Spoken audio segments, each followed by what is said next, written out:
সিলেটে চাঞ্চল্যকর শিশু মুনতাহা আক্তার জেরিন হত্যার মামলার গ্রেফতার 4 আসামিকে 5 দিনের রিমান্ড শেষে কারাগারে পাঠানো হয়েছে। শনিবার 16 নভেম্বর দুপুর 1:30টার দিকে কানাইঘাট থানা থেকে তাদেরকে সিলেটের আদালতে হাজির করা হয়।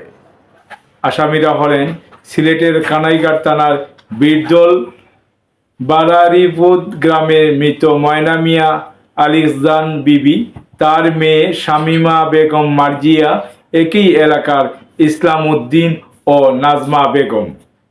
পুলিশের বরাত দিয়ে আদালত সূত্র জানায়, 5 দিনের রিমান্ড শেষে প্রথম আসামি মার্জিয়া পুলিশের কাছে দোষ স্বীকার করলেও পুলিশ আদালতে 164 ধারায় জবানবন্দি নেওয়ার উদ্দেশ্যে আদালতে হাজির করা হলে জবানবন্দি দেননি তিনি।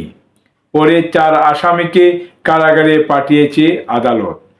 গত 3 নভেম্বর নিখোঁজ হওয়া 7 দিন পর শিশু মুনতাহার পুঁতে রাখা অবস্থায় অর্ধগলিত মরদেহ বাড়ির পাশের খাল থেকে উদ্ধার করে পুলিশ।